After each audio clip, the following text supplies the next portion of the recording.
Welcome, guys, to the first episode of the channel of Season Snatch. And this is our first video segment called Down to the Wire. If you see in our things, my name's Gabe, or that guy Breadstick, or Breadstick for short.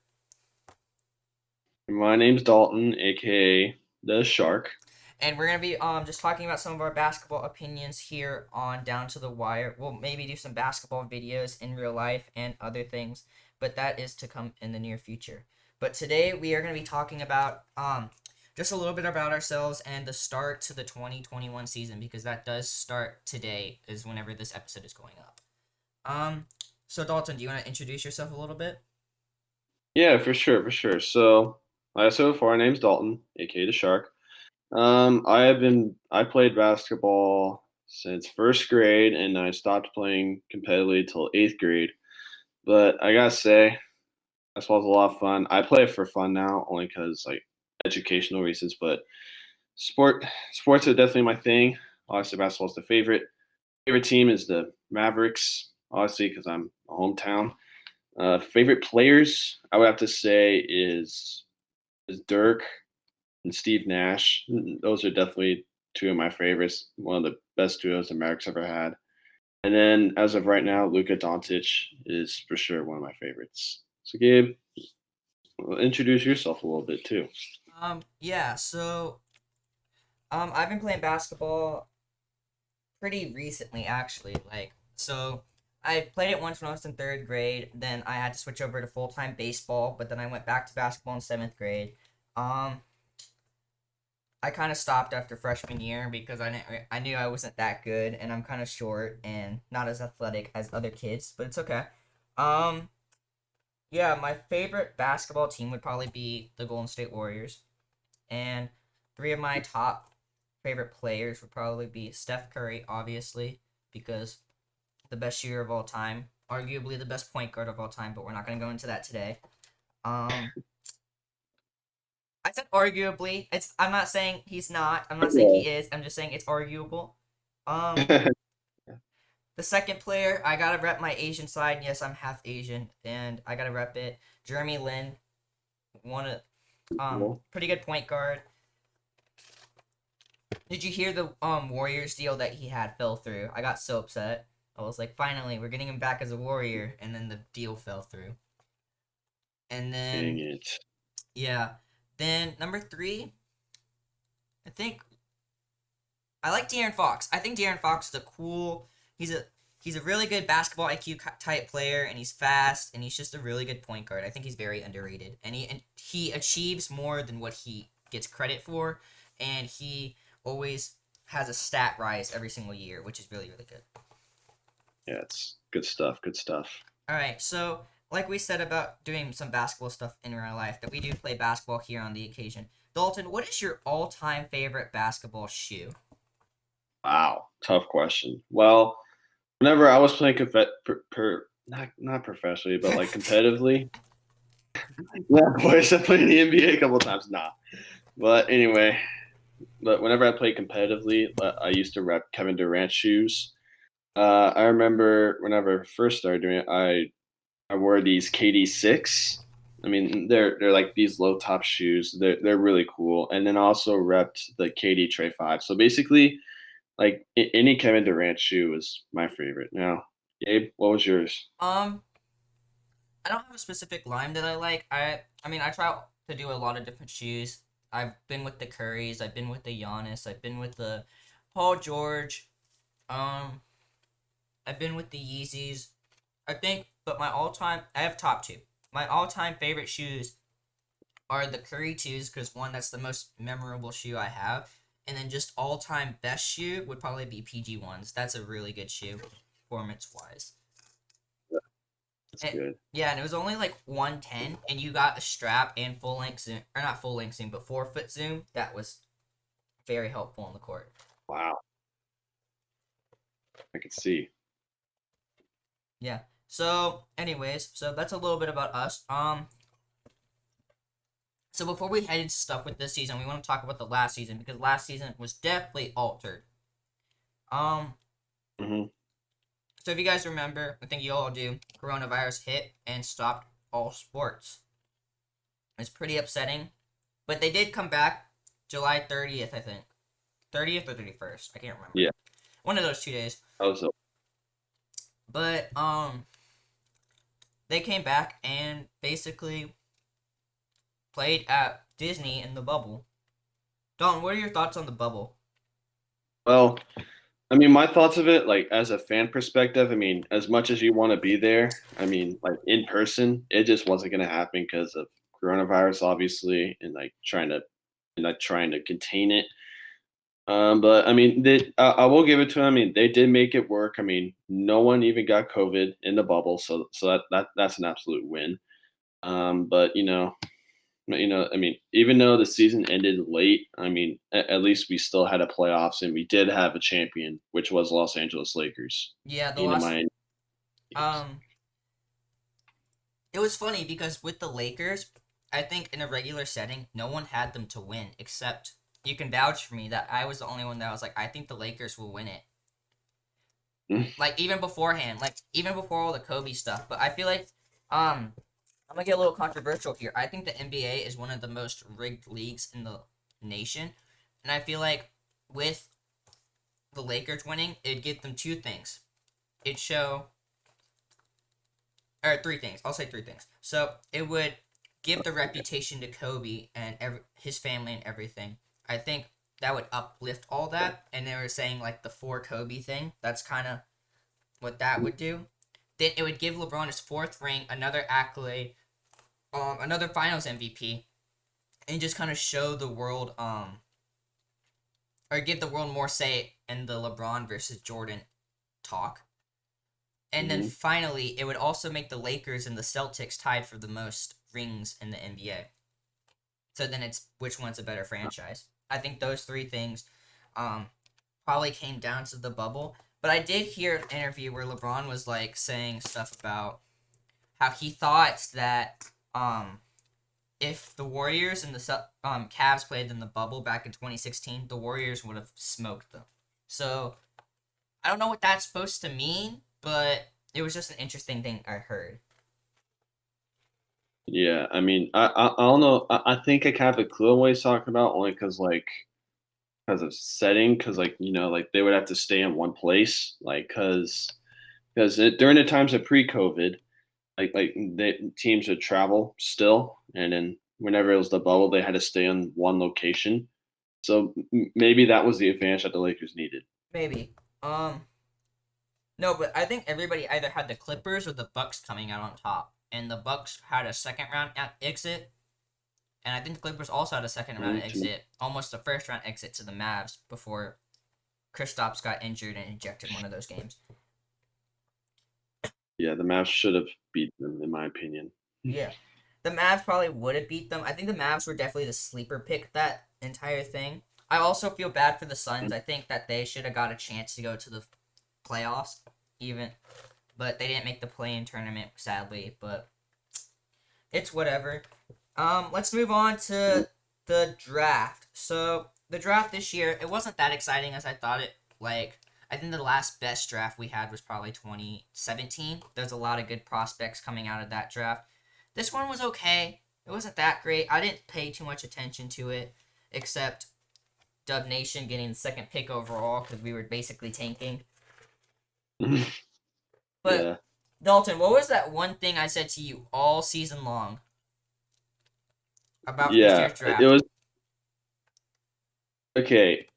I remember you telling me like beforehand, like if Lamelo Ball goes to the Warriors, like you're done with him. You're Yes, done with the Warriors. I don't like LaMelo Ball. I don't think he's an efficient player. We didn't need another guard until Klay Thompson went out, and no one was expecting him to go out. So it was No just a one. dumb pick overall. Mhm. And we either needed to fill the small forward position because we were either gonna trade. Because I thought we were gonna trade for Giannis, and I was like, honestly, I don't even want to do that. Just pick a center from the draft, pick James Wiseman, and that's what we did. So I'm glad Bob Myers Yep. made that move. I'm glad that we picked up Nico Mann too. And Yeah, that guy's a. yeah, I think he might be a steal, but we'll see what happens. I'm trying to be Yeah, I mean, I'm I trying wouldn't.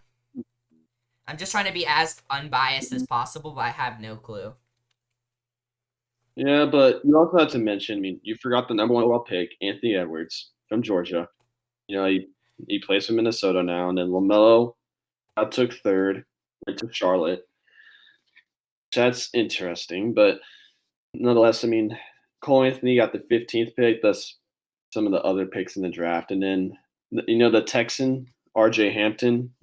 He was drafted to the Bucks, and he got traded to Denver, which I think Denver's going to be a great fit for him. I mean, he's going to play with Jokic, Murray, Harris, and he get to play with Bol. So I definitely think that I think the Nuggets may have gotten the steal of the draft, in my opinion. Is RJ Hampton is I don't know much about him. Is he like what position does he play? He plays. I think he's like 6'6", so he's 1 or 2. All right. So, I mean, he could he possibly play the three because they need more of a three if Michael Porter Jr. is gonna come off the bench. I think Michael Porter Jr. is probably going to start this year only because he took big strides Yeah. last year. So No, I but would think that. RJ is a point guard. He's 6'6", so he would start behind. He would play behind Jamal Murray because I don't think Jamal Murray's. I don't No, think he's gonna take a spot. yeah, I think Jamal Murray's gonna another one of those guys where he's gonna make another big stride. But I'll go into that in another episode. Yeah. So to end this episode off, what we're gonna do is we're gonna go into our basically our award and finals predictions. So Mhm. let's just start from the bottom up. Dalton, who do you think your rookie of the year is gonna be? Ooh, I think it's gonna be one of the top three people that got drafted this year. So basically, it's either Anthony Edwards, James Wiseman, or Lamelo Ball. Uh, I think that James Wiseman's gonna. I think James Wiseman's gonna win it this year, only because, you saw what he did at Memphis. I mean, it was absolutely dominant until he got suspended there. But nonetheless, I think Wiseman's gonna do really good this year, and I think he'll be the one to win it. How about you? I'm gonna actually throw a curveball. Someone we didn't mention. I'm gonna say Obi Toppin. I think he might show a little bit of production this year, especially with a young. I think they're a lot. They're very underrated. It's just they're not led correctly. The Hmm. Knicks. I think they'll be a good team in a few years once everybody forms. And the East is so weak Hmm. that they could probably make a eighth or seventh spot. But if the Knicks do better than a 15th seed last year, I think it could go to Obi Toppin. Wow, Yeah. interesting. Again, trying to be as unbiased as possible because if I just say all Warriors people, then people are gonna just blame me for it. Well, All it right. is what it is. Yeah. So next award, sixth man of the year. I Mm, think I'll take this one. I think sixth man of the year could possibly either go to Montrezl Harrell again or wow. Derrick Rose. Because is Derrick Rose starting or is he coming off the bench? Well, you have to remember, Derrick Rose plays for Detroit, Yeah. and he'll probably start. Is he starting? He's not going to come off.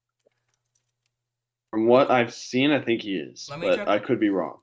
I'm gonna check their depth chart. On their depth chart, they Uh, have Killian Hayes starting, so he would come off the bench. So yeah, I'm gonna go with Derrick Rose. I think Derrick Rose is getting back to somewhat of his old self. I think he's really progressing, and I think that he could become a good off the bench 20-point per game scorer like Lou Williams. yeah, I like that. What I was gonna say, I was gonna go with a little bit of the Houston Rockets side of things. Eric Gordon. He hasn't been producing as much as he used to back whenever like Houston's days of Chris Paul and James Harden. But he still is a good player. I mean, he's coming off the bench and he's always going to produce. So I think this year it'll be Eric Gordon of the Houston Rockets. Eric Gordon could potentially be starting though at a small forward position. Okay, because Harden, John Wall, Boogie are starting. I A- don't know, and then Actually, hold on. I'm looking at the depth chart.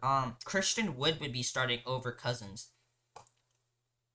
wow, Yeah. PJ Tucker would be interesting. power forward. Small forward would be Eric Gordon.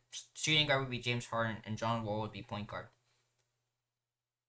Okay, then I'll change my thing to DeMarcus Cousins then, because it's been a year since he last played, but I have a feeling that he's gonna come back strong and produce what Oh he used to do. yeah. From his preseason games. Got he didn't play in that one. I think he only played in one preseason game against I think it was the first one, the first one. the Bulls.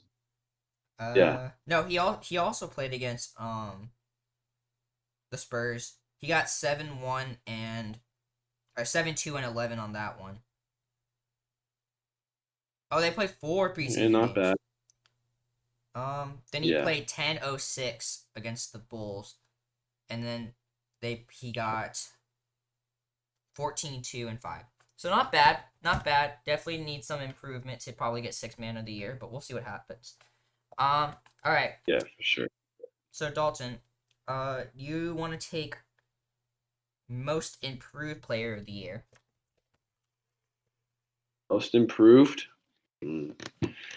For this one, gosh, someone that I think is going to take a big leap this year, it's I would have to say someone that's probably going to take a big leap this year.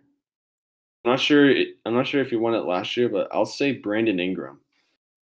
I think Brandon Ingram of the Pelicans is going to step up and do well this year, and he'll produce a whole lot more than what he did last year. I mean, you saw a glimpse of what he did, and I think he's only going to go up from there. So I think Brandon Ingram of the New Orleans Pelicans for most improved.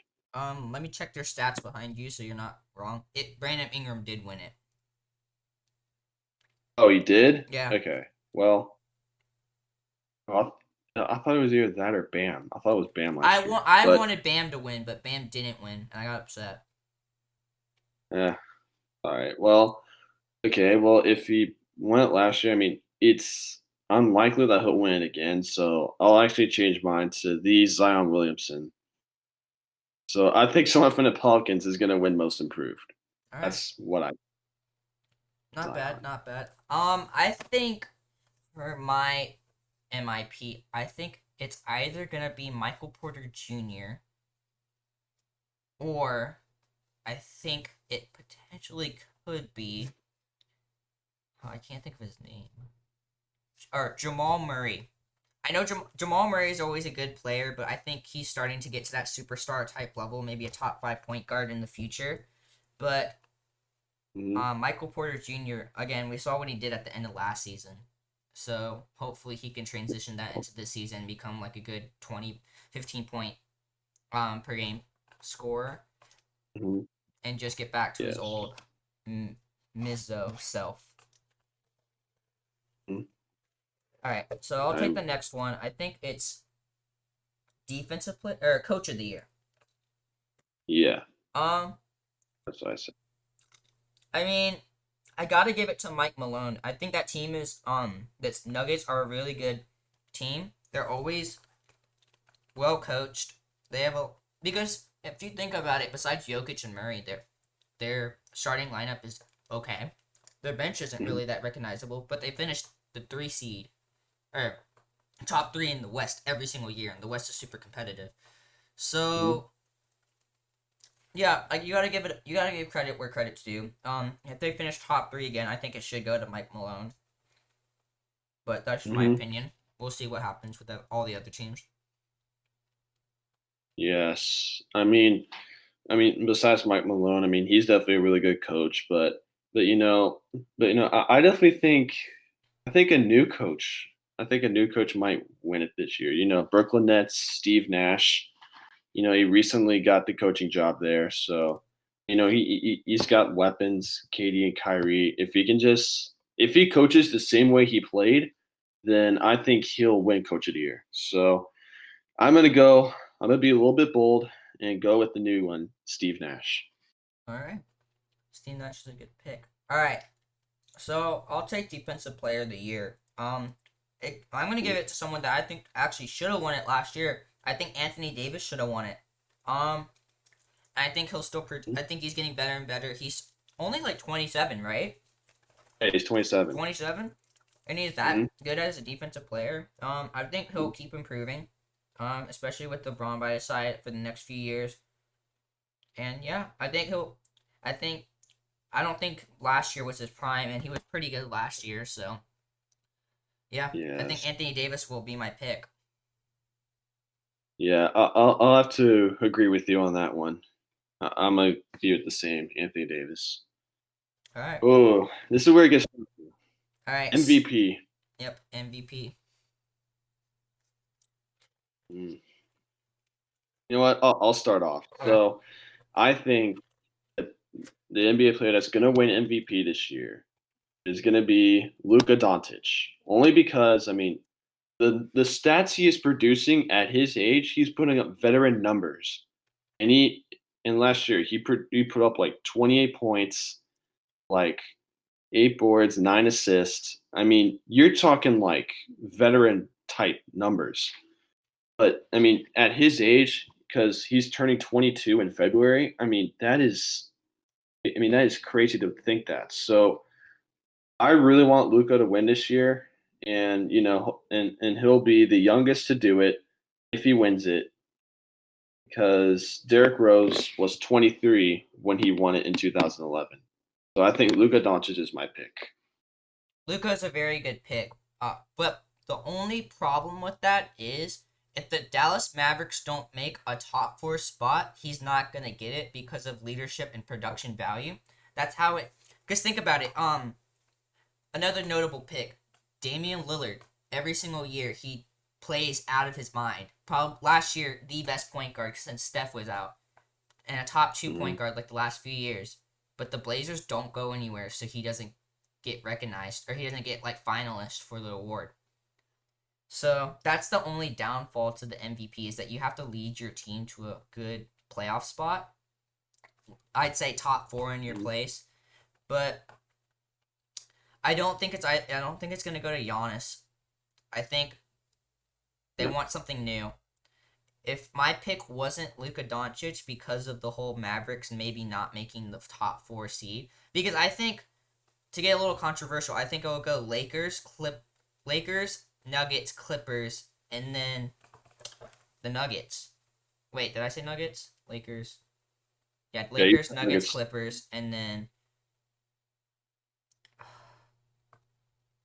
I'm trying to see like the season for last year. NBA standings. Because I want to say the Thunder got it. But yeah, the Thunder is gonna suck this year. Yeah. All right. I think it's either going to be Phoenix or the Warriors. I'm going to be 100% honest. I think if Curry can keep playing, because Curry's averaging like 25, 30 a game, or like for his first few preseason games, he's looking healthy. He's looking good. If he can stay healthy, if Draymond can produce defensive numbers and hit a couple threes per game, if James Wiseman plays like he did at Memphis, Kelly Oubre Jr. has been playing great. So if he gets another 20 points per game, but be our second or third option, if Andrew Wiggins does what he does, we have a pretty young core that will probably get coached the correct way because Steve Kerr's a great coach. I think that team, or the Suns, because the Suns now have Chris Paul, I think that team will be good. So I don't know if the Mavericks will be able to get a top 4 spot. They might. I'm not saying they are, but I think they just have so much competition and they're so young. That's kind of hard. But I think my MVP besides it would probably be. I'm gonna be a little biased. I think it might be Steph, just because of his. If he has a comeback and brings the Warriors to a top 4 seed without Klay Thompson. Yeah. I see where you're coming from. I see it. Because it's been a year now. Now it's actually going to be 2 years, because because Clay hasn't played, and you still have Andrew Wiggins and all that. Andrew Wiggins, Wiseman, Oubre, Green. So I mean, he definitely has like his teammates and all that.